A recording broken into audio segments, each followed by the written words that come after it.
akhirnya banyak lagu-lagu yang beredar yang ilegal maupun bajakan atau apapun, pasti pola konsumsinya akhirnya berubah jadi seperti itu. Dan akhirnya kitanya juga harus punya siasat, baik yang di level kecil maupun yang level besar, untuk bisa bagaimana caranya mendistribusikan ini dengan situasi yang ada. Jadi kita kebetulan belum pernah ada di fase yang begitu menguntungkan gitu dengan penjualan fisik gitu, yang 1 juta 2 juta kopi. Jadi keberadaan internet, keberadaan pembajakan itu kita hadapi relax aja. Karena kita nggak pernah ada di zaman kesuksesan itu, kemasan itu ya. Jadi kalau band-band yang pernah ada di zaman kemasan itu pasti akan ngamuk-ngamuk, marah-marah. Wah, para pendengar musik nggak mau menghargai musisi, tapi musisinya juga nggak pernah mencoba membuat para pendengarnya jadi lebih educated gitu. Jadi ketika para pendengar nggak educated, dia marah-marah. Tapi musisinya ketika mereka sukses, mereka nggak pernah membuat karya yang bisa mengeducate si pendengarnya gitu. Jadi seolah-olah itu adalah musik itu berjarak aja dengan kehidupan sehari-hari, baik si musisi ataupun pendengarnya. Jadi karena kita nggak pernah ada di masa sukses itu, jadi menghadapi kemajuan teknologi, penggadaan lagu jadi berbeda, pola konsumsi dan pola produksi terhadap seni kita pun berbeda, itu kita lebih santai. Jadi kita malah melihat peluang-peluang yang ada. Oh ya, ini kita nggak pernah ada fase yang final, kita ada di dalam masa transisi yang ya kita tahu ada band 2 juta kopi gitu ya, sekarang 10.000 itu susah banget. Jadi kita ada di zaman itu, dan kita siap untuk mencermati berbagai macam perubahan-perubahan, terus sisi-sisi mana yang kita bisa memaksimalkan, kayak mengenerate uang, bisa dari YouTube kah, dari sponsor, dari streaming kah, dari macam-macam. Jadi itu masih sangat terbuka dan kita sama-sama baru. Jadi sama-sama baru, dan distribusinya itu juga yang di bawahnya gitu. Kalau nggak online, kita sama-sama membuat berbagai inisiasi, dan di offline-nya juga yang kecil-kecilnya tetap distribusi tetap berjalan. Jadi dua-duanya itu memang harus beriringan sekarang dengan adanya internet gitu. Anda sendiri melihat bahwa internet itu memudahkan dekat dengan fans juga, itu membantu banget buat berjualan, buat menyebarkan karyanya. Ya, sangat membantu ya, terutama kalau menurut saya nih, karena biasanya orang-orang yang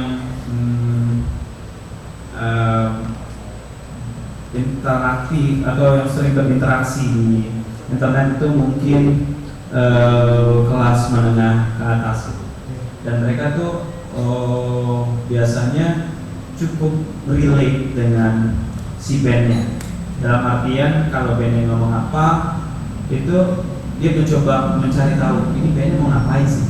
Akibatnya setelah itu mereka biasanya perlu ruang untuk mengutarakan apa yang menjadi pikirannya dia setelah mendengarkan karya itu. Akhirnya ramai.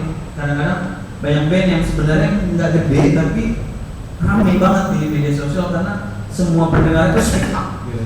Speak up karena ide-ide dari si bandnya sampai ke dalam ke diri orang yang mendengarkannya, dan terus karena mereka familiar dengan internet, mereka berusaha kayak evangelis marketing gitu kan, berusaha meyakinkan orang lain dengan memberikan argumen-argumen yang menurut dia cukup sesuai dengan musik yang didengarkannya, dan itu kayaknya ramai. Jadi mungkin aja band yang ramai banget di media sosial, pada kenyataannya itu sebenarnya dia nggak terlalu banyak juga, tapi mereka aktif, dan itu potensial, karena itu pasti akan menularkan.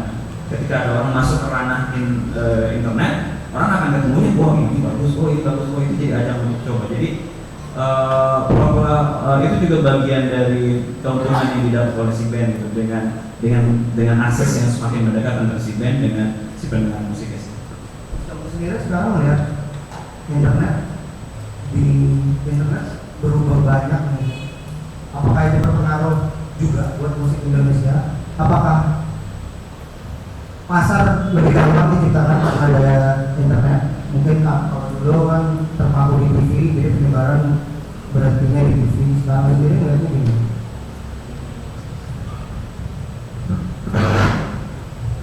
pastinya sangat pengaruh dia ke. Saya batasi aja pembahasannya di bagaimana pengaruh ini internet ke perubahan perilaku membeli musik umpamanya. Internet adalah kabar yang sangat baik untuk penyebaran informasi, tapi kabar yang sangat buruk untuk hal-hal untuk membeli musik umpamanya. Kenapa? Karena internet itu menciptakan perilaku atau pola pikir bahwa apa-apa itu bisa didapat dengan gratis. Ini sangat kuat dan nggak cuma di Indonesia. Di generasi pra internet tidak pernah ada atau kecil sekali kemungkinan kecenderungan orang untuk mendapatkan musik dengan gratis umpamanya. Karena apa? Tidak ada yang mengajarkan. Yang membentuk mindset gratis itu siapa? Internet. Apapun kita dapat gratis kan. Dan akhirnya membentuk perilaku apa-apa maunya gratis. Itu bisa dibilang udah semangat zamannya, nggak usah dilawan. Yang kita lakukan kita siasati aja. Kalau kita kehilangan seperti saya bilang tadi, kita kehilangan potensi penghasilan dari output fisik digital, kita bisa menambahnya dengan manggung, dengan merchandise. Dan tadi saya itu bilang, kalau hitungan secara berapa banyak yang di orang itu istilahnya buang uang untuk musik, jauh lebih banyak sekarang. Hanya memang mereka tidak beli CD, gitu aja. Mereka buang uangnya tempat lain. Iya. Karena itu kita mesti melihatnya secara meluas lah, gitu ya, secara holistik. Jangan cuma melihat industri runtuh karena nggak ada yang beli CD. Iya. Orang tidak beli lagi 50.000 untuk CD, tapi mereka spend 500.000 untuk nonton festival, untuk beli merchandise, dan kadang-kadang beli CD juga. Ya, itu perilaku itu yang harus kita cermati dan kita mengerti gitu. Jadi nggak cuma ngomel-ngomel untuk hal-hal spesifik yang sebenarnya memang semua ya buat saya sih memang semangat zaman gitu. Dengan adanya internet, semangat zamannya kayak tadi, kayak Creative Commons itu semangat zaman, semangat berbagi, ya semangat sharing. Memang semangat zaman ini tuh begitu. Celakanya adalah bisnis model yang dulu kalau mau punya lu harus bayar, gitu kan. Padahal umpamanya kalau dengan streaming gitu, streaming kan berubah. Oh, mau dengerin musik saya, nggak harus bayar, sama aja. Tiap kali kamu dengar biayanya sekian. Saya bundel dalam sebulan mau bayar sekian, $7, $9. Jadi sekarang kalau porsinya itu sewa, licensing. Pada saat kamu mau dengar, kamu bayar licensing saya, tapi kamu harus punya. Dulu kan kita kayak dipaksa. Lu mau dengar musik gue, beli fisiknya. Mau lu dengerin kamu apa, pokoknya harus beli. $17 berapa dulu CD gitu. Kalau sekarang sebenarnya lebih demokratis. Lu dengar, lu bayar. Kayak streaming, bayar berapa? Lu pengen dengar sering, ya beli aja fisiknya. Pengen menikmati akordnya, beli aja vinyl dengan segala box setnya. Dikasih pilihan, lebih demokratis. Tapi pertanyaannya kan, penggemar musik masih keluarkan uang nggak sih buat musik? Masih banget.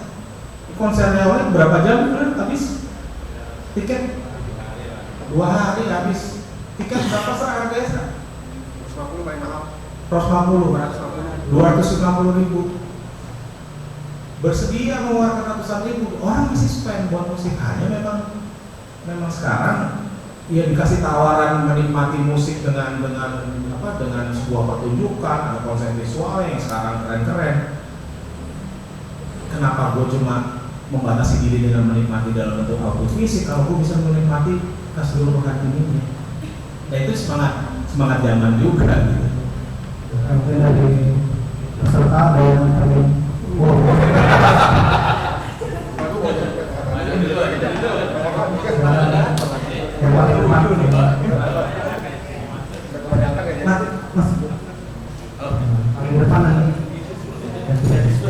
Terima kasih. Terus Mas Yofi, saya ingin tanya untuk musisi ini, kan sekarang banyak yang memilih untuk tidak bergabung dengan label, major label, tapi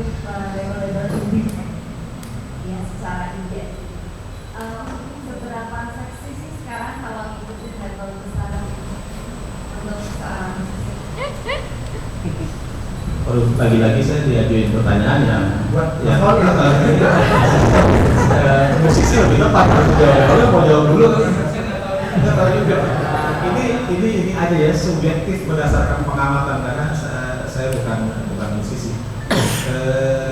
Kalau saya lihat sih musisi yang paling tidak yang sudah maju dan sekarang cukup banyak di sekeliling saya. Udah bukan masalah indie label atau major label mana yang lebih seksi, bukan itu pertanyaan, tapi gue punya suatu tujuan, gue lebih bisa mewujudkan sama yang mana. Kalau lebih bisa sama indie ya indie, kan band juga apa yang mereka mau visinya beda-beda. Mungkin memang beberapa band tertentu itu karena mereka maunya, oh saya harus masuk TV nih, lebih bagus musik jenis kayak saya akan lebih diterima, lebih bisa menjaring penggemar kalau saya masuk TV. Mungkin kalau dia pikir wah kalau indie susah kali ya. Contoh seperti itu gitu mungkin menyebabkan gua ngejar aja deh. Cuman kalau musisi jenis lain mungkin saya musisinya memang yang harus membangun basis penggemar dari panggung ke panggung. Saya nggak terlalu perlu akses media mainstream. Saya indie aja deh, yang penting ini saya diproduksi dengan baik, distribusi dengan baik. Balik lagi mungkin setiap band jawabannya beda-beda ya. Cuma era indie itu seksi, major itu setan, saya rasa udah berakhir tahun 90-an sih.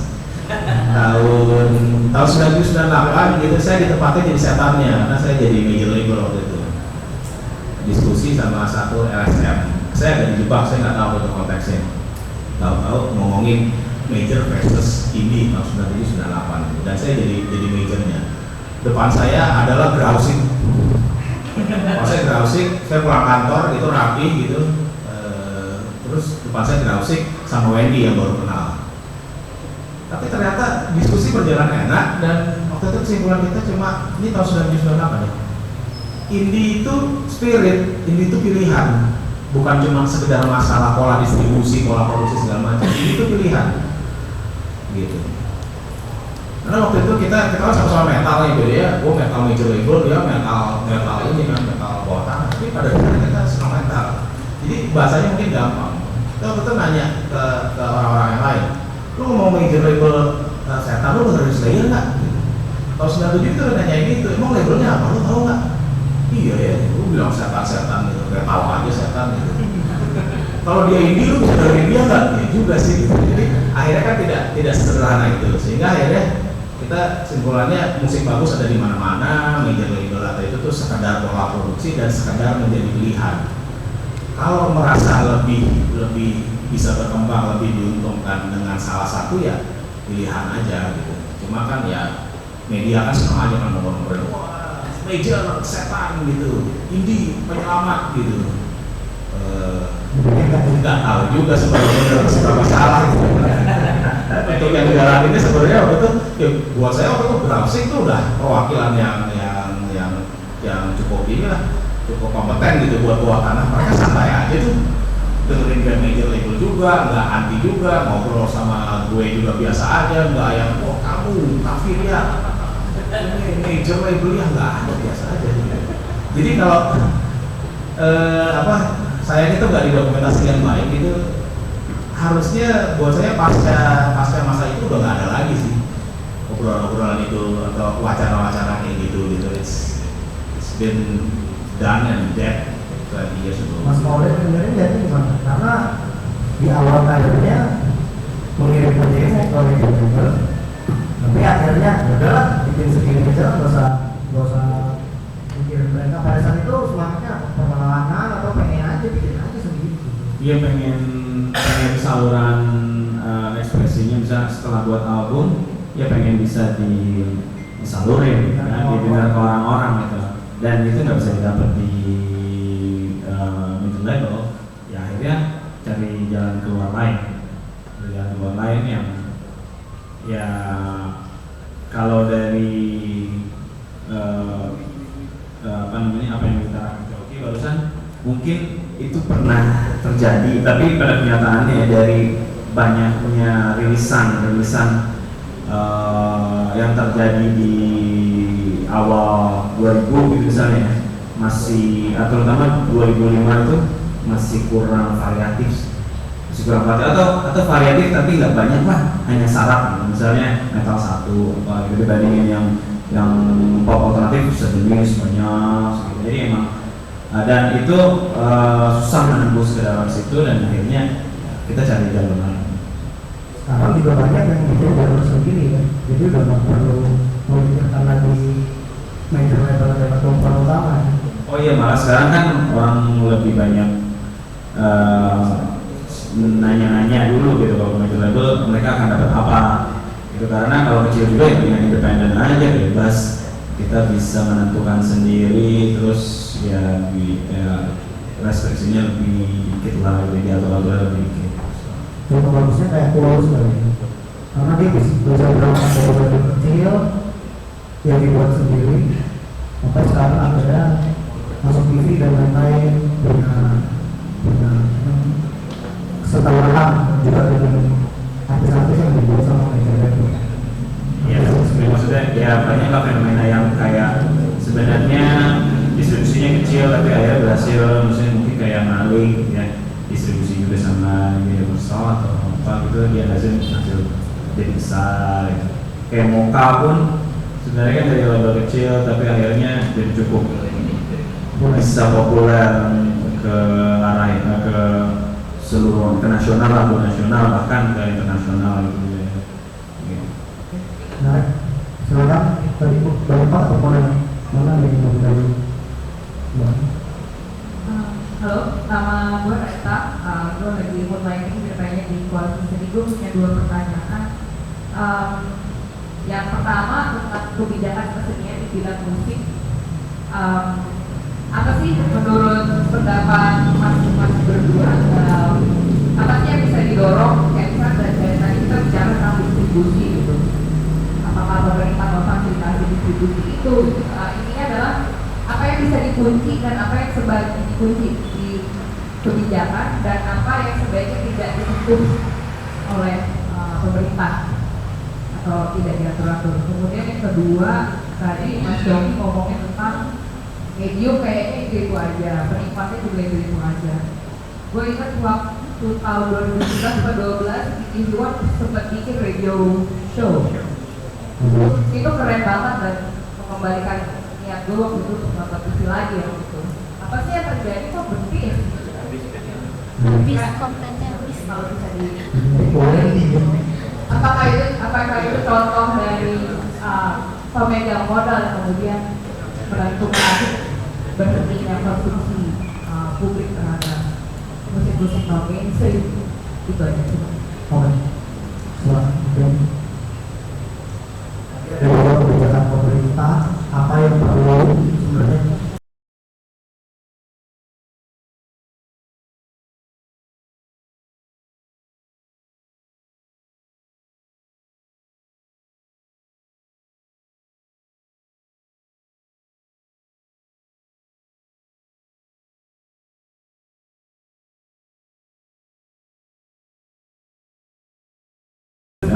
menjaga agar ekosistemnya itu bisa berjalan dengan baik antara pelaku-pelaku itu.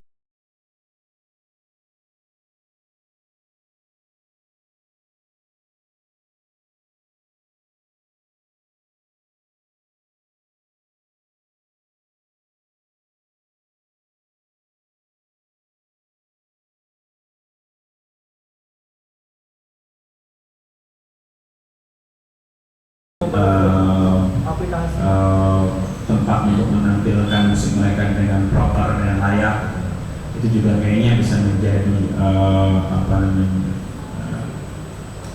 salah satu kerja mereka dan kerja pemerintah untuk bisa menyediakan itu. Lalu mungkin juga sebenarnya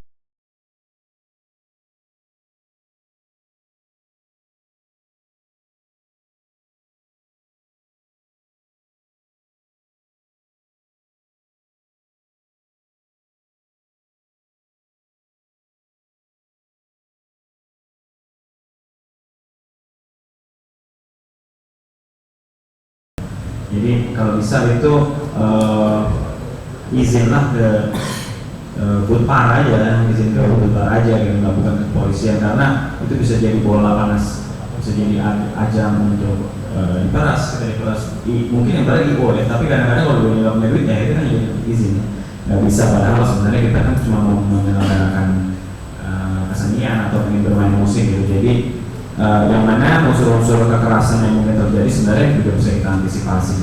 Jadi mungkin kita perlu untuk melanjutkan lebih lanjut pembicaraan itu soal apakah izin acara itu bisa kita mulai judicial review untuk dikeluarkan dari jurisdiksinya kepolisian. Itu juga lumayan penting, sehingga dengan semakin mudahnya orang menyelenggarakan acara itu juga ekosistem yang makin terbangun, orang makin kebutuhan akan musik itu makin terbangun gitu. Jadi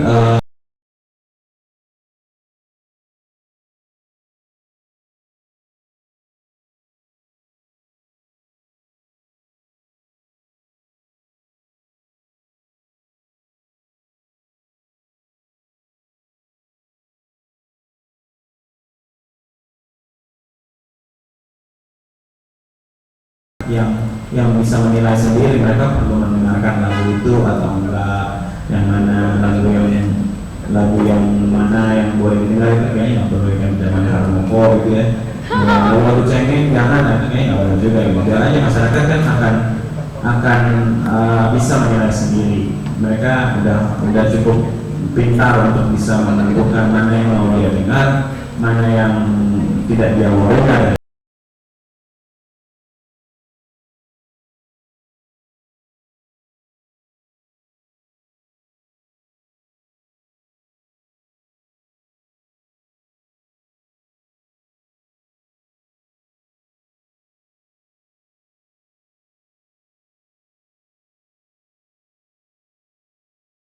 Saya tinggal jawab, saya nggak tahu kenapa itu berakhir.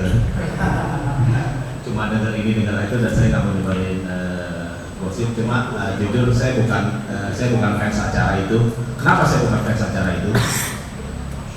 Kontennya musiknya bagus-bagus, ya. Ketika ditonton TV soundnya jelek. Itu justru buat saya kayak, lu tahu nggak seberapa bagus musik yang lu tampilin? Kok lu tega nyampein sound kayak gini ke penonton lu? Ini belum bicara format apa segala macam ya, bicara panjang itu aja dulu yang basic. Jadi opini saya aja gitu. Kalau untuk pemerintah sih, saya ngeliatnya dari dua hal yang mendasar dulu aja. Musik itu bisa kita lihat sebagai soft power gitu ya, penyampaian narasi, sama potensi ekonomi.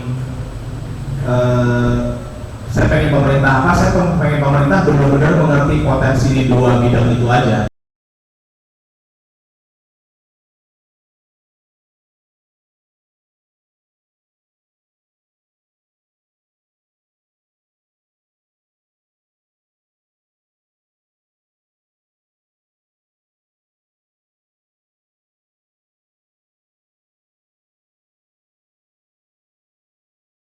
Teknologinya sendiri, kita pasti nangkep kan banyak narasi-narasi yang bagus banget, dan mungkin pertama kali tahunya bisa dari lagu.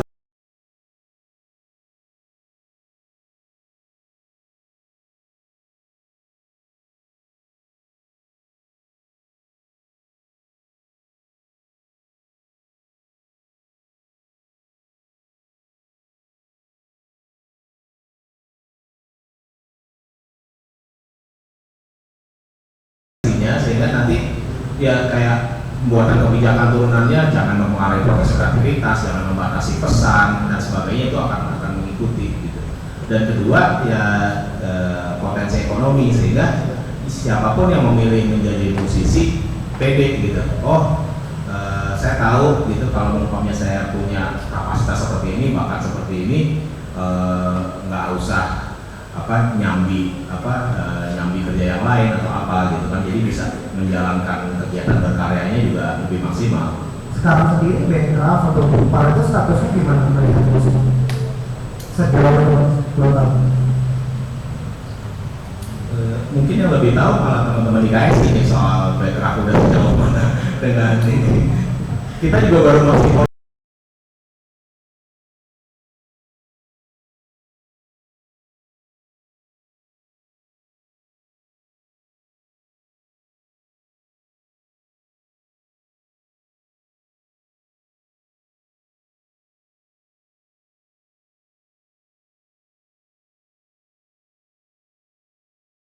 berapa belas subsektor gitu. Tapi paling nggak kalau musik ya saya nggak tahu bidang lainnya gitu. Cuma kalau paling nggak untuk musik dan untuk film itu sih yang penting untuk diketahui gitu ya, potensi sebagai soft power dan tentunya sebagai potensi ekonomi.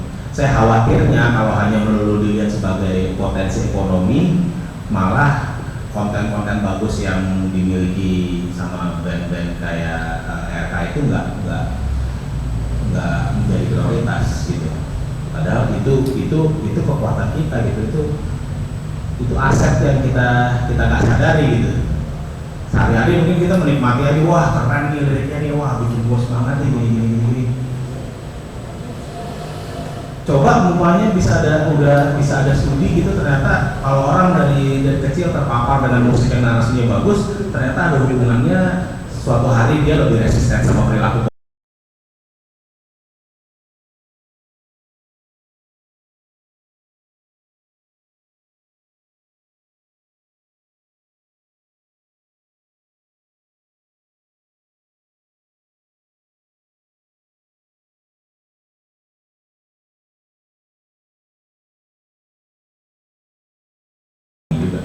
Kalau pemerintah menyadari itu mungkin bakal lebih jauh berkembang dari sekarang ya.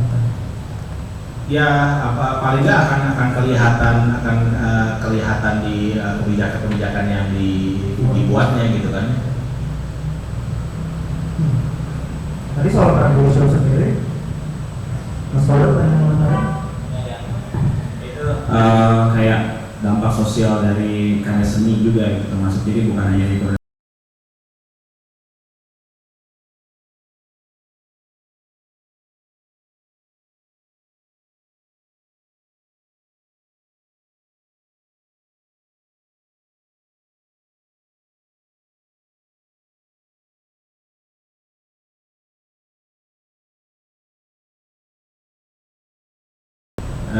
pemerintah bagaimana untuk bisa terus misalnya menyuburkan gairah itu, maksud karena dia selain dia punya dampak ekonomi, dia punya dampak sosial juga. Kalau boleh gimana? Lagi sudah tahu Sebenarnya sendiri tanpa radio show itu berarti juga punya alasan TV lah, ya.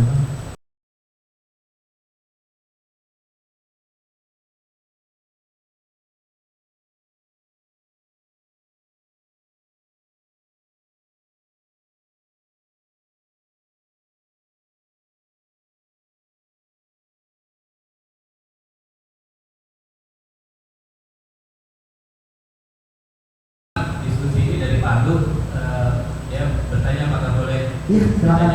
Kayaknya ya. Kalau masuk. Iya. Iya. Kita nggak didengar. Baca. Silakan. Oke, ini pertanyaannya agak panjang karena lewat WhatsApp. Jadi begini, teman-teman ini ternyata jadi masalah di Palu. Dia bilang seluruh musisi di Palu ini masalahnya begini. Jadi internet itu sangat merubah pola pikir dan daya beli pendengar musik di Palu belakangan ini. Mereka terhitung cukup loyal untuk mengeluarkan uang, baik membeli rilisan fisik, merchandise, ataupun membayar tiket konser yang beratus-ratus ribu. Namun dalam tanda kutip yang menjadi masalahnya, band-band yang mereka apresiasi itu hanyalah band-band dari luar Pulau Sulawesi. Contohnya di Jakarta, dari Jakarta, Bandung, dan Surabaya. Masalah itu sebenarnya udah bertahun-tahun ditanggung sama musisi dan hampir seluruh kreator seni di Palu, dan semakin kesini semakin pelik. Pensi di Palu itu rela membuang ratusan juta untuk mendatangkan artis atau musisi indie dari Pulau Jawa, sedangkan musisi lokal di barisan band pembuka. Menurut mereka, ekosistem yang dibangun oleh kakak musisi di Indonesia itu sangat ngefek di Palu. Tapi sayangnya mereka beli hanya band dari Jawa. Jadi band-band lokal yang di Palu itu udah nggak bisa apa-apa. Nah, yang mereka tanyakan itu kira-kira menurut Mas Mauli dan Mas Yofi ini gimana ya? Apa yang harus dilakukan oleh musisi di Palu untuk mengatasi ini? Supaya mereka bisa kontak apa ya? Ya, gitu. Sebagaimana itu, saya merasakan juga hal seperti Oh ya, ini pertanyaan dari Ama di Palu, di Palu. Pindah ke Jawa ya.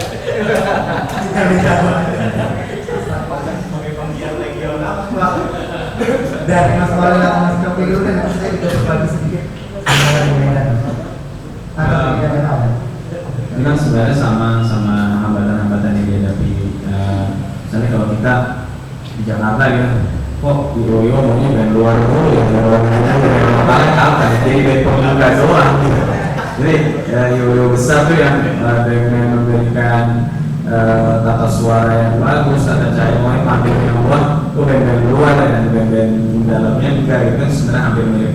Tapi akhirnya kita harus punya jalan keluar. Itu paling kenapa sih mereka gitu, karena mungkin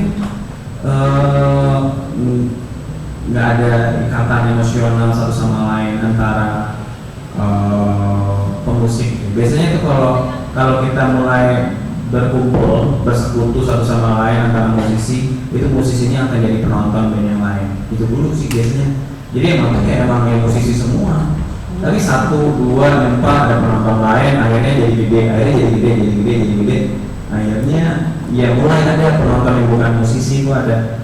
Tapi dari situ kalau musisi yang jadi kebutuhan untuk berkumpul dengan teman-teman yang satu visi itu penting, karena dia biasanya kalau itu menular juga tuh karya-karya bagus, si teman bikin karya bagus itu menular, terus karya bagus teman lain bikin lagi yang bagus. Dan kalau karya-karyanya bagus di kota itu pasti susah untuk menampik. Aku nggak suka karya-karya dari kota gua karena udah bagus-bagus gitu, juga bisa compete dengan kota-kota sebelah. Jadi dari standar sih sebenarnya dari yang kecil-kecil dulu kan, kalau nggak ada dipungutin satu-satu. Biasanya sama-sama yang nonton sering banget kalau acara ini mah yang nonton musisi semua yang di sini main, paling krunya, manajernya gitu. Emang orangnya itu aja dan emang begitu terus menerus. Akhirnya lama-lama ada temennya yang lain yang nonton, yang merasa oh ternyata musiknya asik juga. Dari situ mulai terbangun. Tapi memang kadang-kadang ada inferioritas di pendengar musik yang menganggap bahwa band luar bagus atau band ibu kota bagus gitu. Jadi kalau udah distempel di ibu kota, baru bandnya bisa top gitu di kotanya gitu. Atau sebenarnya bandnya udah bagus dari dulu, tapi nggak pernah distempel di ibu kota. Pas dia udah diundang di ibu kota, di Jakarta atau di Bandung atau di Jogja, baru kelihatannya wah ini benar bandnya keren. Nah, akhirnya orang-orang misalnya anak SMA atau mahasiswa yang senang musik mulai melirik band itu gitu.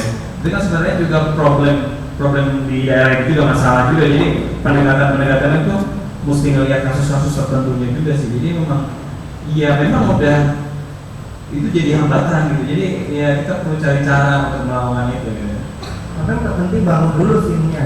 Iya, sebenarnya kalau udah sistem sendiri ya. Iya, kalau kita di-reject sama sesuatu kan kita akan mulai mencari jalan keluar, cara lain. Dan biasanya nih kalau dari sini independen itu dulu awal ya begitu, yang nonton pemain semua sama teman tetangganya pemain ya satu, habis itu dia pengen jadi pemusik juga kan, gini gampang tuh juga bisa nih bikin band juga ya, tapi lama-lama jadi makin baik. Kalau Mas Yofi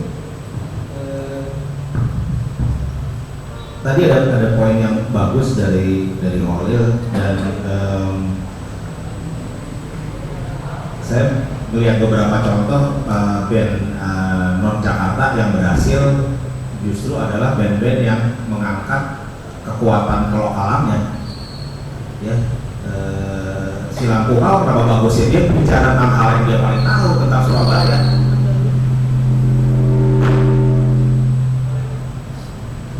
Dia nggak berusaha menjadi band lain.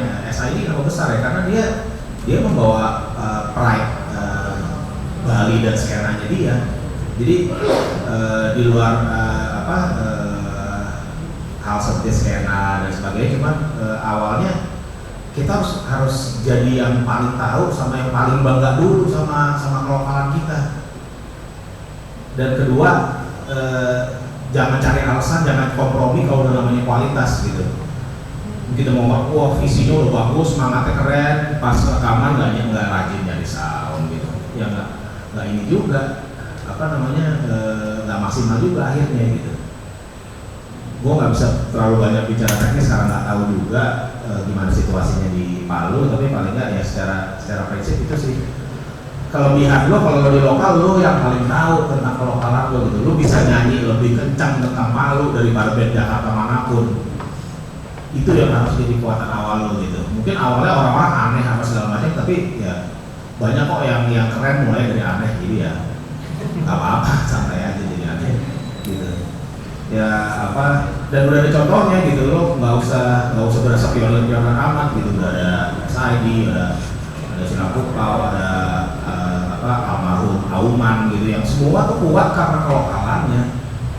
Jadi ya angkat kelokalan, jadi lu harus jadi yang paling keren, paling jago, paling ngerti, paling punya pride soal kelokalan lo, sama jangan kompromi kualitas.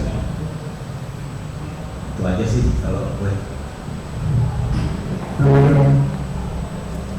Sedikit pengalaman bersama pengalaman bersama membangun scene di Medan, walaupun mungkin pengaruh saya kecil sih, tapi ini sering banget ya terjadi karena band-band daerah atau musisi atau anak scene daerah tuh selalu merasa tersilaukan sama apapun yang pendengarnya juga, apapun yang dikasih Jakarta, Bandung, kota-kota besar itu, tapi nggak pernah mau melihat gimana proses mereka di sini. Jadi begitu saya tinggal di sini juga saya mau pelajari banyak hal. Misalnya juga Efek Rumah Kaca udah mencapai posisi ini karena udah mengalami banyak hal dulu. Jadi hal-hal kayak gitu tuh nggak pernah mau diperhatikan. Terus itu padahal tuh perlu banget bikin ekosistem sendiri. Misalnya Efek Rumah Kaca kenapa bisa terkenal itu mungkin karena bantuan media di Jakarta lebih banyak. Ya udah bikin aja media sendiri juga di kota sendiri. Hal-hal kayak gitu tuh mainnya lebih banyak, band pendengarnya cuma mau dengerin band luar, ya kenalin sama band-band yang di dalamnya itu bikin sendiri. Entah itu di radio, kalau dulu saya di radio disisikin bikin acara khusus muter band-band Medan, bikin media khusus bahas band-band Medan aja. Jadi kayak gitu tuh, makanya tadi kayak kata Mas Paul kan penting banget bangun scene. Setelah bangun scene, jangan lupa berjejaring ini penting banget karena bisa meluaskan imajinasi. Jadi mungkin selama ini mikirnya band saya di Palu cuma bisa didengar band saya di Palu cuma bisa didengar 5-10 orang. Tapi mungkin kalau dengan berjejaring, dengan berkenalan sama orang-orang lain di luar kota, mungkin di daerah-daerah Sulawesi lain lebih nyambung daerahnya. Jadi dia pun bisa besar dengan sendirinya. Itu penting banget sih. Ya saya misalkan kalau kelas balik dulu dari bikin Efek Rumah Kaca dari 2001, tapi sebelumnya udah mulai ngeband gitu dari tahun 88. Ya saya jadi penonton bagaimana upstairs mulai dari Bibis, terus pernah pindah ke Park, sama scene pindah ke Park. Jadi saya juga berawal dari jadi penonton itu semua gitu, nonton Waisus waktu pertama kali main, nonton Zik and the Bobo waktu pertama kali main, itu masih jadi penonton gitu. Belum rilis album, masih latihan di studio, belum album sama sekali. Jadi emang ya nular, jadi emang wah semua sore main, jadi pengen kayak mereka, jadi pengen kayak Zik and the Bobo, jadi pengen kayak semuanya itu untuk bisa sama-sama bikin karya gitu. Jadi berawal dari penonton, akhirnya jadi pemusiknya juga, jadi orang di dalamnya gitu. Tapi ya, keterlibatannya penonton, akhirnya jadi bukan penggerak scene, udah pasti cuma penonton doang, ikut-ikut, terus akhirnya jadi salah satu orang yang terlibat di scene dalam sebagai pemusiknya gitu. Jadi emang mesti begitu digerakin dan dia udah pengen dari luar sendiri, udah punya cara sendiri, jangan mau dipikirin lah, punya cara sendiri, bermusik sendiri, di puas-puasin aja gitu. Yang di Palu ya, semoga kalian kita ingin memperkenalkan musik Palu. Di sini ada Mas Felix Best, dia bisa doang kalau dia promosiin udah terkenal, selalu tahu tentunya. Atau Intan, wah kalau selalu berromantis kalau udah ngeklik, ya saya anak 100 juta satu bulan. Ada orang di sini. Kalau mau berkejaring, kenalan aja sama mereka. Dia dari Palu. Semoga dapat kabar mesin dari Palu. Ada yang mau nanya sih? Yang dari Palu? Yang perfection, fase perfection. Sore, saya akan ada dua pertanyaan. Yang pertama lebih buat Mas Abel, yang kedua lebih buat Mas Kofi. Yang pertama, ini dijawab beberapa hal dulu. Waktu kita mau keluar dari itu kan sebenarnya konteksnya Pop Melayu lagi mendominasi industri musik terus. Kalau ngomongin model produksi pada konteks yang kurang lebih sama, sebenarnya industri musik masih dikompetisi sama major label. Terus wacana yang nggak kalah ramai juga itu adalah masalah pembayaran.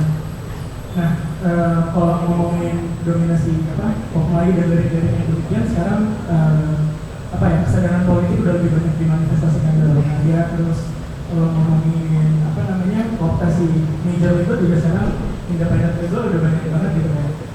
Segala macam. Kalau saya dulu zaman SD cuma tahu kayak Belasan sama si Jipos dan gitu doang, sekarang udah banyak sekali gitu. Terus kalau ngomongin pembajakan juga sekarang kayak kemarin waktu minggu pertama kedua sinestesia rilis aja di blognya mau dapetin CD susah banget kan, kayak baru di post 20 menit sama admin toko secara online itu udah habis dalam waktu berapa menit aja. Jadi kalau saya lihat 3 wacana yang mendominasi industri musik 1 dekade belakangan ini udah nggak terlalu signifikan. Terus kata pasar yang dirujuk dalam si pasar bisa diciptakan ini juga udah lebih tercipta gitu kan. Pertanyaan saya adalah dari perspektif Mas sebagai musisi sendiri, sekarang wacana apa sih yang paling mendesak untuk dimamankan dan kemudian ditindaklanjut? Karena yang tadi saya bilang yang 3 itu udah nggak terlalu relevan dan saya sebagai konsumen merasa mau ada kebaruan nih karena bolak-balik media ngomongin itu aja gitu. Itu pertanyaan pertama. Yang kedua tentang ini Mas, tadi Mas Sofi bahas tentang konstruksi musik lewat konser. Nah, ini saya berkaitan sama masalah infrastruktur, itu venue di Jakarta ada, tapi nggak segitu banyaknya. Bolak-balik kalau saya datang ke gig sih itu aja gitu venue. Nah, karena venue ini nggak banyak dan kalau saya dari konteks anak-anak cumuran saya pengen bikin acara sekarang sih jadinya kerja sama venue, terus kayak membangun hubungan mutual, terus acara jatuhnya jadi gratis. Nah ini yang tadi Mas sebut sebagai si semangat zaman ini. Nah, pertanyaan saya, ketika di Inggris tadi disebut kalau konsumsi musik lewat konser jadi hal yang signifikan, si acara yang gratis banyak di Jakarta kayak gini baik atau nggak sih? Terima kasih. Oh ya, diingatkan tadi sama pengelola biar sampai bisa lebih berita sambil karena ini masih sampai malam besok. Silakan Mas Soler menanggapi. Untuk sesuatu apa yang perlu kita omongkan? Udah satu di video ini. Saya sebenarnya tertarik soal kemungkinan ke depan dengan kehadiran teknologi ini pada perkembangannya yang bagaimana gitu. Sebenarnya jadi musisi juga bisa merespon itu dengan ya mereka harus ngapain gitu. Karena sekarang kalau di visual aja itu meme itu udah sebegitu cepatnya menyebar gitu, dan orang bisa memproduksi. Pertama dia sebagai konsumen, lalu dia menjadi produsen karya-karya itu gitu. Jadi pola menikmati seni dan memproduksi seni itu semakin campur baur. Jadi mungkin istilahnya prosumen kali ya, produsen dan konsumen secara bersamaan. Jadi itu tuh ke depan akan mulai kabur posisi-posisi itu tuh, siapa yang seniman, mana yang penikmat, mana yang seniman gitu. Jadi ini kan harus kita cermati, maksudnya kita harus bisa melihat kemungkinan perkembangannya, dan yang paling esensial lagi setelah kemajuan teknologi itu juga yang akan ikut tercerabut adalah hak cipta. Hak cipta itu termasuk yang sebuah rezim yang termasuk bisa ditembus dengan adanya teknologi ini gitu. Jadi itu yang akan jadi perdebatan cukup kencang sih kalau menurut saya ke depan ini. Jadi ya kita harus awas gitu dengan perkembangan ini biar nggak ketelan zaman juga gitu. Biar nggak ketelan zaman. Atau menganggap pertanyaan kedua? Tadi pertanyaannya gimana soal konser gratisan terus gimana? Iya, jadi kan tadi kalau di Inggris katanya si konsumsi musik lewat konser itu jadi yang signifikan gitu lah. Kalau saya nggak salah, kalau anak-anak semuanya biasanya bikin acara masuknya sih gratis gitu, karena si pengelola acara ini sama yang punya venue kayak ya udah lo nyediain tempat, orang-orang masuk sini beli minuman di tempat lo. Nah itu menurut Mas sebetulnya baik apa enggak? Kan tadi juga ngomongin gimana sebaiknya pasar konsumen biasanya juga mulai membayar supaya si artisnya juga bisa bertahan dalam hal itu. Ya kita nggak bisa pukul rata ya, ada mungkin acara-acara yang acara kan juga ininya jenisnya macam-macam ya. Ada yang jadi kegiatan promosi satu brand sehingga dia pakai musisi tapi konsernya digratisin gitu ya. Kepentingannya macam-macam, tapi yang ini kayaknya yang saya mau titik beratkan lebih ke pada dasarnya penikmat musik sekarang tuh nggak keberatan. Kalau benar-benar penikmat musik ya, benar-benar pecinta musik ya, nggak keberatan keluar biaya gitu ya, biaya kan kesananya bensin, naik motor, naik kendaraan atau parkir segala macam, tiketnya belum pulang beli oleh-oleh merchandise atau segala macam. Mereka nggak keberatan keluar biaya selama apa yang mereka dapatkan mereka rasa layak. Karena di era yang dipengaruhi internet yang mau semua gratis ini, semua yang nggak di internet kan jadi lebih berharga. Oh live nih gitu. Begitu di internet kita nontonnya di layar maunya gratis. Kita nyimpennya dari sini maunya gratis. Tapi begitu kita bawa itu ke konteks sebuah pensi atau suasana pertunjukan, itu menjadi lebih berharga. Semua pengalaman yang actual experience gitu ya, itu kan sekarang malah lebih berarti, dan mereka sadar itu dan mereka mau bayar buat itu. Jadi balik lagi gitu, kita nggak bisa pukul rata, tapi kalau kita rasa memang yang kita tawarkan layak, itu ya jangan ragu-ragu untuk pakai cover charge. Kadang-kadang panitia juga yang kalau bayar orang-orang mau bayar nggak ya gitu. Nah, yang punya programnya aja belum percaya diri gimana dia mau mencari orang gitu, gimana. Cuma itu sih yang garis bawahi. Sekarang itu pengalaman fisik itu justru orang lebih menghargai, tulisan fisik itu kan pengalaman fisik orang lebih menghargai. Karena justru di lain sisi segala sesuatu sangat mudah. Itu sesuatu yang pakai usaha lebih punya nilai gitu ya. Ya kan kejadian itu sih kemarin sama kita waktu mau buat konser sinesthesia itu kan 250.000 ada yang mau beli ya. Sebenarnya kayaknya BEP-nya di 300.000 nih. Jadi kalau 250.000 kita rugi, tapi ya mungkin orang masih ada yang mau beli ya Pak. Ada 250.000. Jadi kita juga APD juga benar. Karena nggak ada presiden ya. Besar Jakarta belum pernah nih kayaknya ada yang ini akan ada yang nonton nggak? Oke lah nonton ada, tapi penuh nggak? Tutup nggak kosnya gitu. Daripada nanti makin rugi, mendingan nggak usah rugi banyak-banyak gitu. Jadi tapi harganya tetap masih terjangkau gitu. Jadi ragu-ragu gitu antara. Kalau bisa nggak? Ya harusnya bisa lebih tinggi kali ya.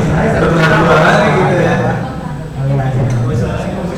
Iya, kalau nanti lagi.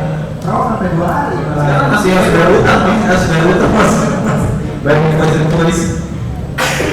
Oke, banyak ini mau nanya dari mana nih?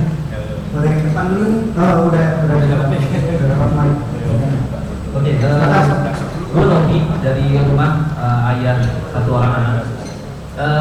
Yang mau gue discuss di sini lebih ada hal yang agak terganggu sih sebenarnya. Musik Indonesia dan pasar yang bisa diciptakan. Di situ ada kalimat diciptakan. Seorang yang menghasilkan musik, dia bilang menciptakan musik. Gitu ya. Ini sih agak terganggu. Kenapa? Saya rasa yang maha menciptakan adalah Tuhan Allah gitu ya. Gitu ya, sadar. Gitu ya. Nah, terkadang kita gitu suka ego ngerasa musik itu punya kita. Lagu itu kita yang ciptain, jadi kita yang dapat duitnya. Itu problemnya. Padahal kalau mau ngomongin pasar, harusnya tidak diciptakan, tapi bisa dibangun di sana. Atau bahkan Allah sebenarnya sudah nyiapin pasarnya. Manusianya udah ada, cuma manusianya yang serakah.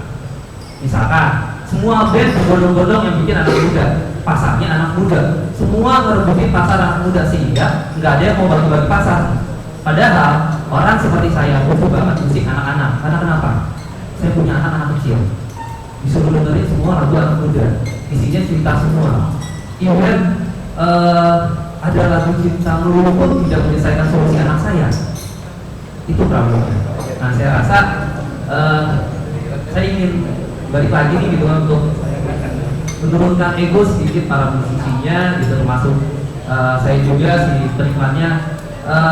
Kalau saya rasa pasar sudah ada pasarnya, tinggal ngebagi-baginya aja, ngeplot aja dulu gitu. Setahu saya dulu waktu zamannya Sheila Seven pernah featuring dengan Tasya, itu jadi angin segar buat saya gitu, karena anak saya bisa dengerin lagunya gitu. Dan itu berangkat dari musisi muda gitu. Saya berharap ada lagi musisi-musisi yang peduli sama anak-anak yang zaman-zamannya era Pak Kasur gitu. Dan saya rasa ini akan menjadi ladang uang buat para musisinya. Kenapa? Karena kurang lebih 10 juta orang anak dilahirkan di Indonesia. Tadi saya baru baca bentuk dia bilang seperti itu. Tapi kamu tahu nggak udah ada musisi yang bikin lagu khusus buat anak-anak? Enggak. Nah, saya tahu. Karena ada namanya Iksan Skuter, dia bikin album 2 album tuh kompilasi buat lagu anak kecil. Ada 2 lagi gitu kasih lo. Nah, kali aja jadi dicocok buat anaknya gitu. Nah, kamu tuh menemukan pasarnya. Ya. Nah, itu. Oke. Kita bisa Mas Holly dan Salmo. Ini kebahasa ya sebenarnya. Maksudnya kalau diciptakan itu kesannya yang menciptakan itu yang maha kuasa.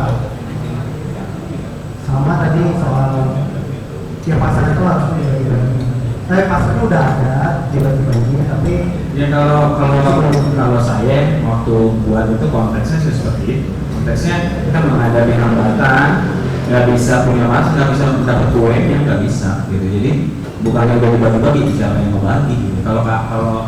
Kalau masnya punya statement itu nggak terjadi dulu. Saya nggak dapet, saya nggak dari tahun 88 bahkan 98 itu nggak sampai 10 tahun bikin demo segala macam, nggak ada tuh yang berbagi-bagi. Jadi udah bawa sendiri, nyiptain sendiri pak ininya bukan nyiptain sendiri sih, tapi maksudnya berkeyakinan bahwa bisa nih musik kayak gini nih ada pasarnya, bisa gitu. Jadi dalam konteks itu ya, kalau di bawah ketuhanan nih asbab usulnya itu kira-kira gitu loh. Itu kenapa terjadi begitu redonya itu sih kira-kira. Jadi sebenarnya hanya yang kayak dia bilang ya, mencari bagian-bagian yang udah diciptakan Tuhan. Iya, pasti. Kan nggak bukan saya juga yang mengaku menciptakan itu. Oke, silakan Mas Toki, mungkin pengen komentari? Oh udah ya. Alhamdulillah. Bagian ini bagian seni yang apa yang tangan? Sorry, 2 pertanyaan lagi ya. Wah, bisa ngobrol. Bentar, Iya, habis itu bayar. Dan pertanyaan yang ketiga, habis itu bayar. Selamat sore, Bu Anis, bermereka. Dan kesini karena memang tertarik karena lagi berusaha mencoba merancang-rancang ingin bikin dokumenter soal industri musik gitu. Yang kedua datang karena fansnya RRK. Buat begitu RRK merilis pasar yang bisa diciptakan buat ya seperti biasa dengan album mereka sebelumnya selalu menciptakan ledakan kepala gue gitu. Bahkan begitu sebelum sadar bahwa RRK juga ngomong bahwa cipta bisa dipasarkan, gue sudah terpicu gitu untuk mempertanyakan itu. Jadi lagu itu membuat gue berpikir bahwa gue perlu mencari tahu soal ini lewat skill gue dalam filmmaking. Itu adalah soal internet, liberalisasi. Tadi gue udah ngomong soal internet itu sebenarnya bahwa yang paling penting buat gue bercatat adalah liberalisasi dari distribusi. Gitu. Itu esensi dari yang terjadi dengan internet. Liberalisasi distribusi itu kalau di industri musik bilangnya gatekeeper di banyak hal juga sebenarnya. Gatekeeper itu selama ini adalah menurut gue internet. Posisi paling konkret lagi adalah A&R. Gue mempertanyakan itu seberapa kemana mereka, seberapa signifikan akhirnya posisi itu. Ini yang gue bertanyakan. Ketika terjadi liberalisasi terhadap distribusi itu, apa sih impactnya ke berdasarkan pengamatan kalian berdua sebagai yang ada di industri? Apa efeknya itu ke major label? Itu satu. Apa yang mereka lakukan sekarang? Apa yang terjadi itu sekarang dengan adanya liberalisasi itu?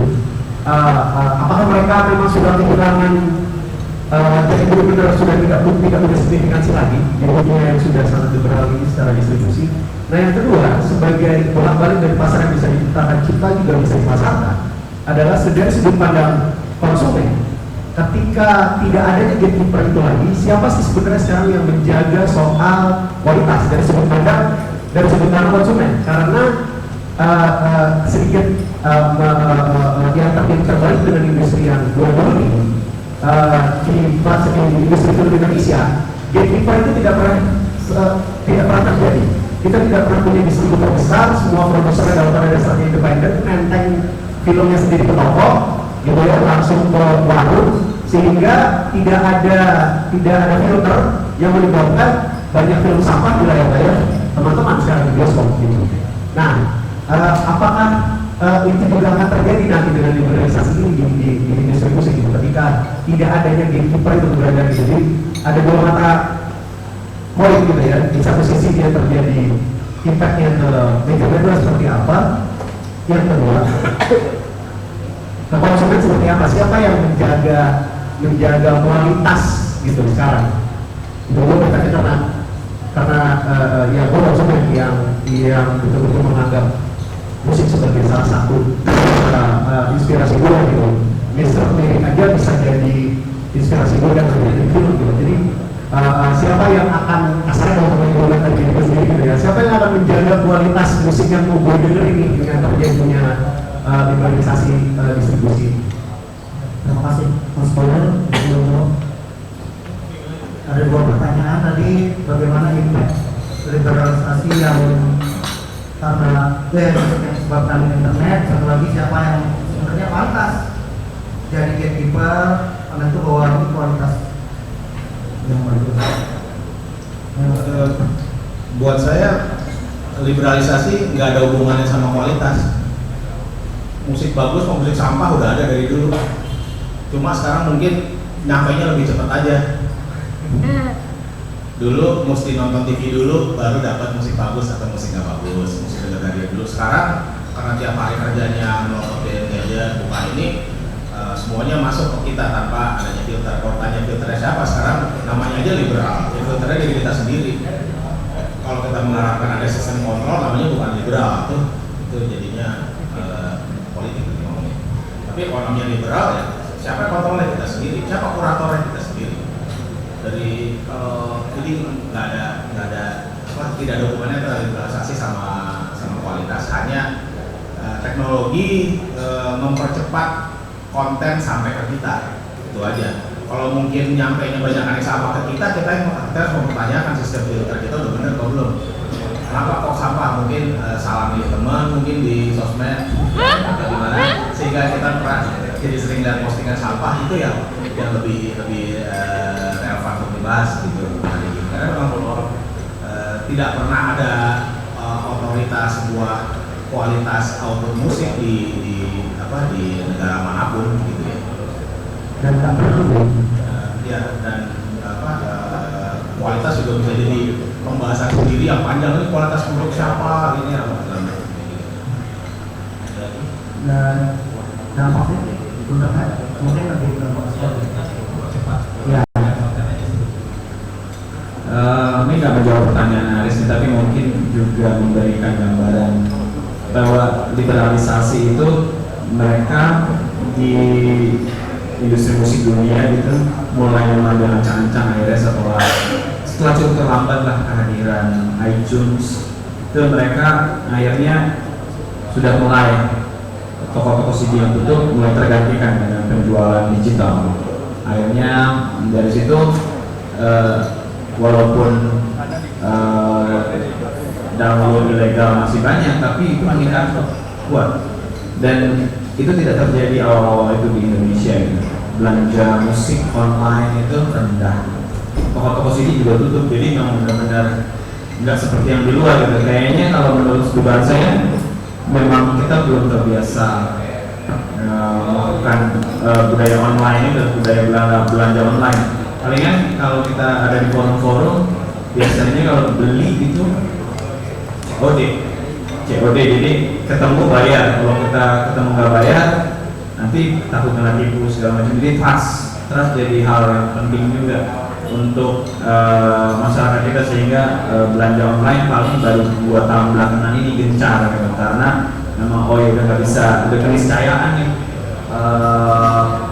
belanja cepat ya segala macam, termasuk musik kan udah ada dulu kayak melon musik, langit musik itu tuh nggak jalan gitu, orang nggak mau belanja musik karena belum ada perilaku itu sebelumnya, metode pembayaran yang sulit, terus mungkin ya mereka kesadaran orangnya juga bahwa mereka bisa mendapatkan dengan mengklik internet, download ilegal gitu ya, mereka bisa dapat gitu daripada harus bayar gitu ya. Adalah pertempuran itu pasti antara beli yang bayar atau download ilegal juga kan. Akhirnya pokoknya kesimpulannya sampai beberapa tahun itu website penjualan musik digital tuh nggak jalan, penjualannya nggak bagus.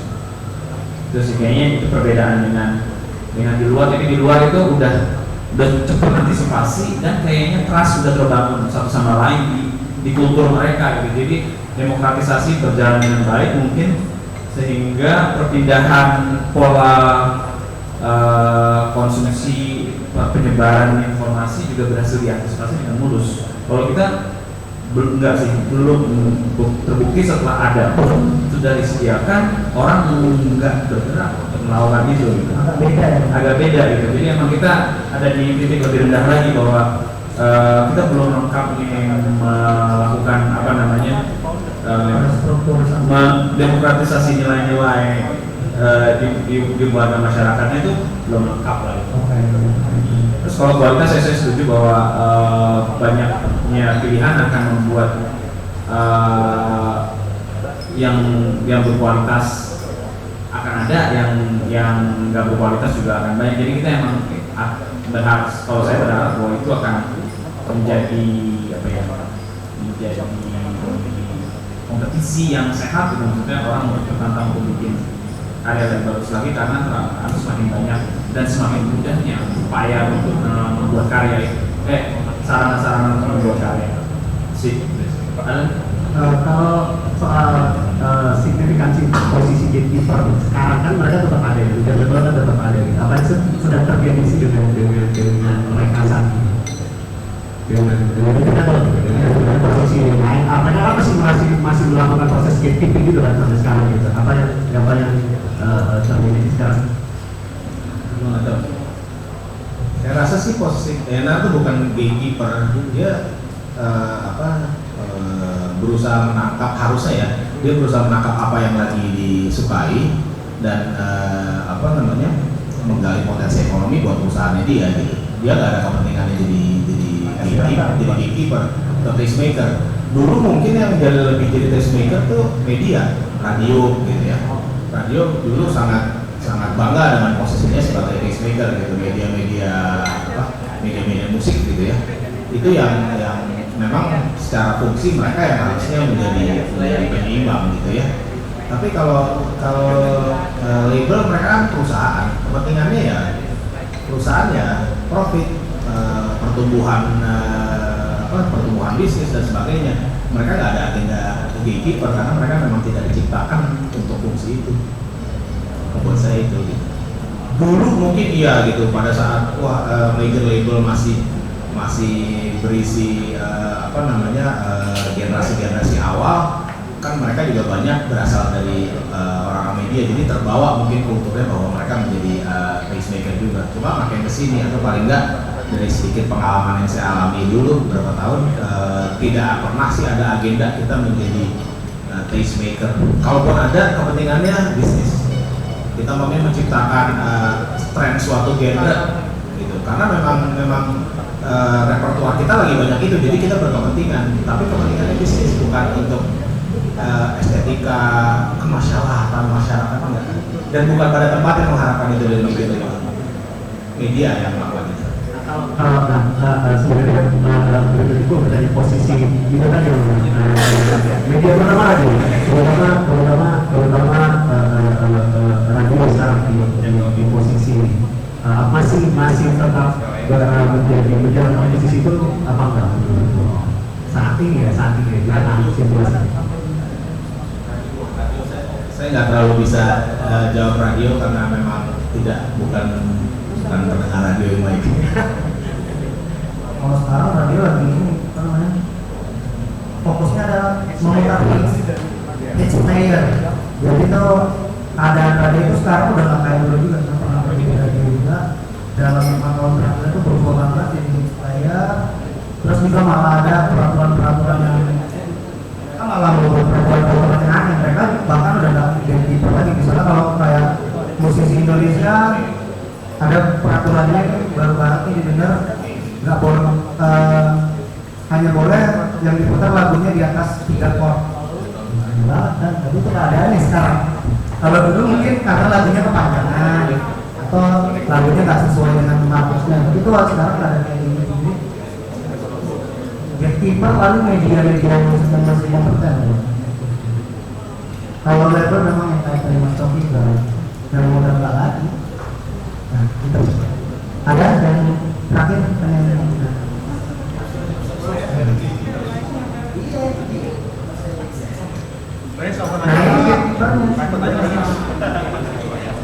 internet gatekeeper. Selamat sore. Jelas? Sore. Ini sebenarnya lebih ke sharing sih. Saya sama orang di sebelah kiri saya, namanya Dimas Aryo. Kita punya background, sama ini Ella Sukut. 3 orang di ruangan ini punya background korporat, tapi memberanikan diri untuk meninggalkan dunia korporat karena percaya bahwa itu tuh musik Indonesia dan pasar yang bisa diciptakan. Ella berhenti bulan Oktober, saya berhenti bulan April tahun lalu, Dimas baru bulan Maret, jadi dia baru sadar.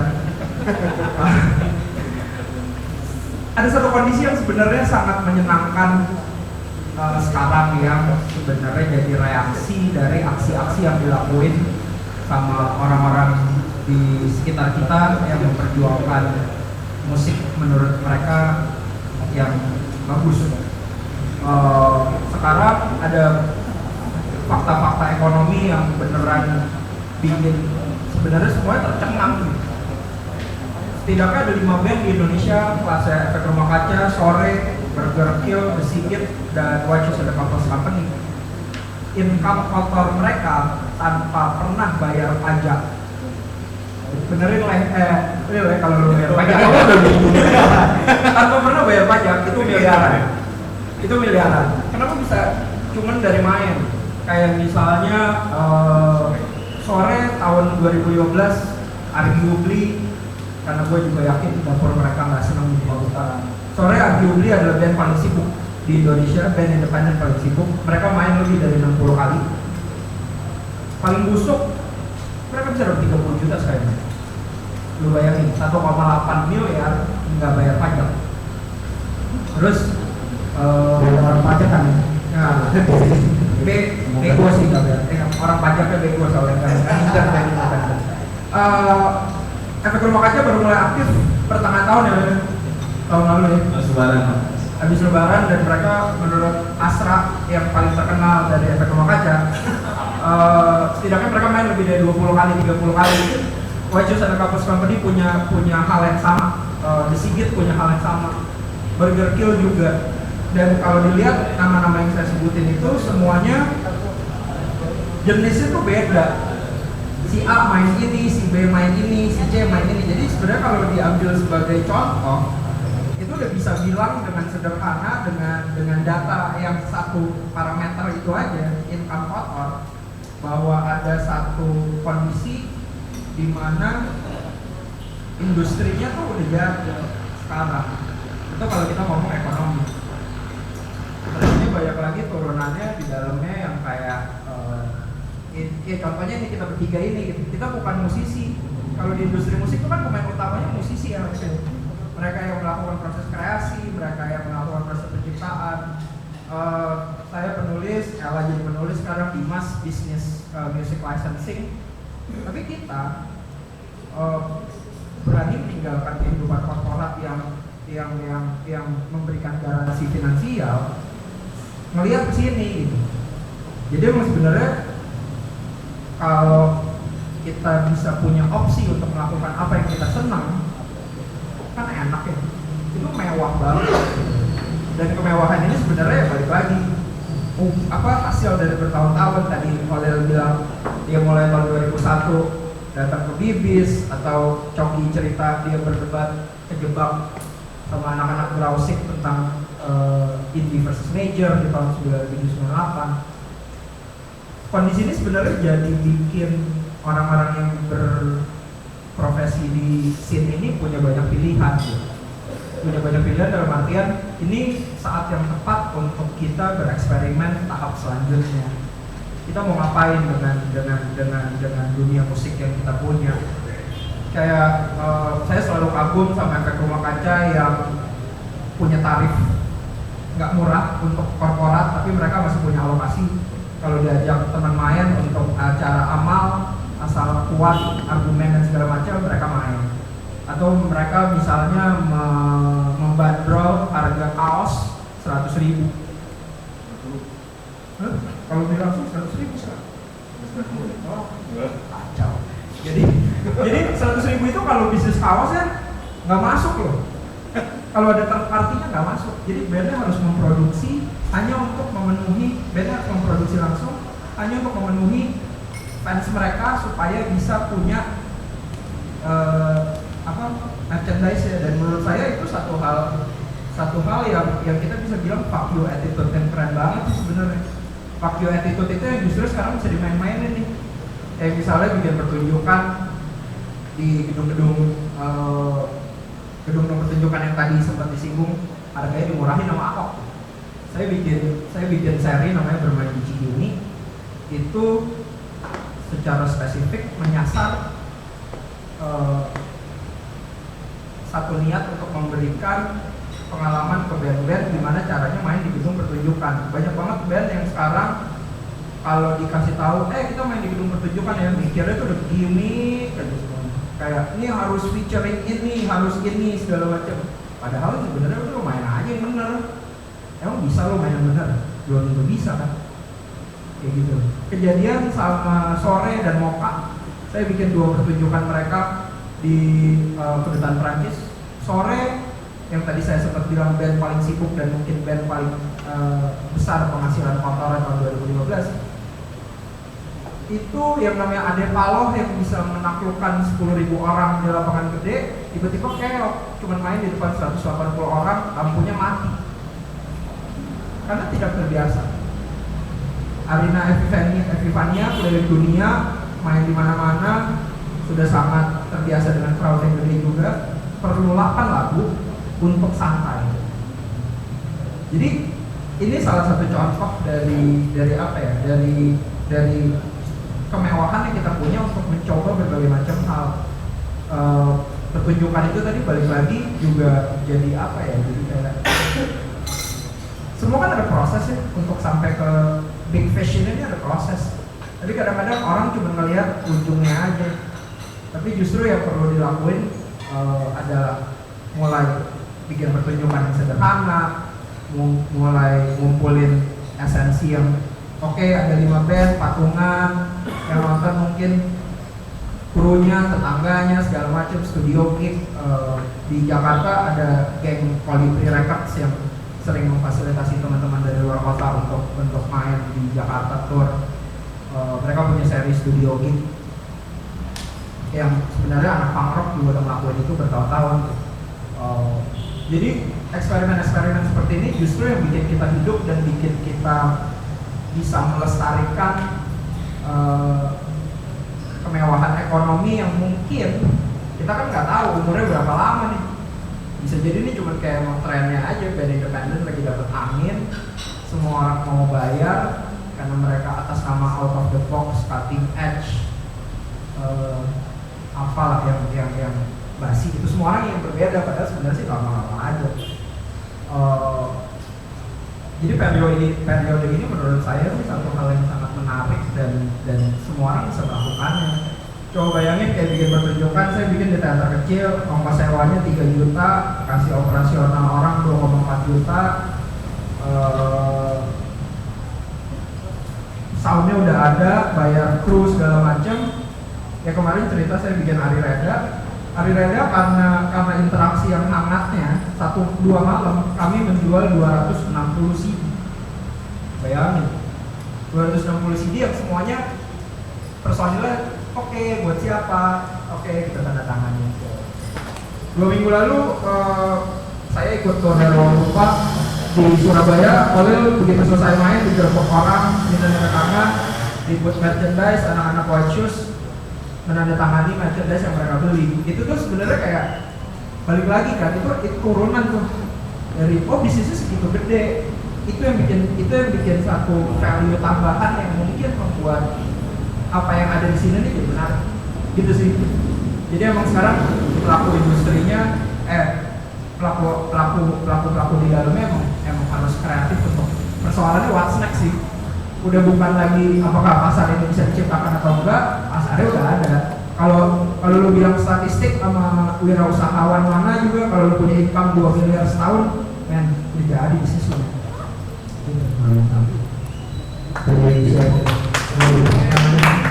Pasarnya ada. Nih nanti mungkin kalau bikin lagi diskusi yang tentang musik mesti ngomongin. Nanti menarik insight-nya tuh bisa lebih banyak lagi kita gali. Tadi juga salah satu poin juga yang penting tuh tadi dari sharingnya adalah potensinya udah ada. Sekarang ada nggak orang-orang yang mau memanfaatkan potensinya ini? Ada nggak yang berani? Menarik ya, kita hari ini bicara banyak hal tentang musik Indonesia dan pasar. Kita bahas soal distribusi, kita bahas label, kita bahas iya banyak hal juga. Yang belum tuh mungkin mungkin kayak potensi band-band Indonesia untuk bisa keluar dari Indonesia, memasarkan musiknya, memperdengarkan musiknya, tapi lebih terorganisir gitu. Misalnya kayak ya kan semuanya masih inisiatif band ya, jadi perlu peran pemerintah untuk bantu gitu sih sebenarnya. Misalnya kayak Jogja Hip Hop itu atas usahanya mereka sendiri ke Amerika, ada donatur dari Amerika untuk datang untuk mendatangi mereka ke New York, atau White Shoes sering banget tur ke luar negeri, itu minim bantuan dari pemerintah. Kalaupun ada nggak banyak, ada jarang juga.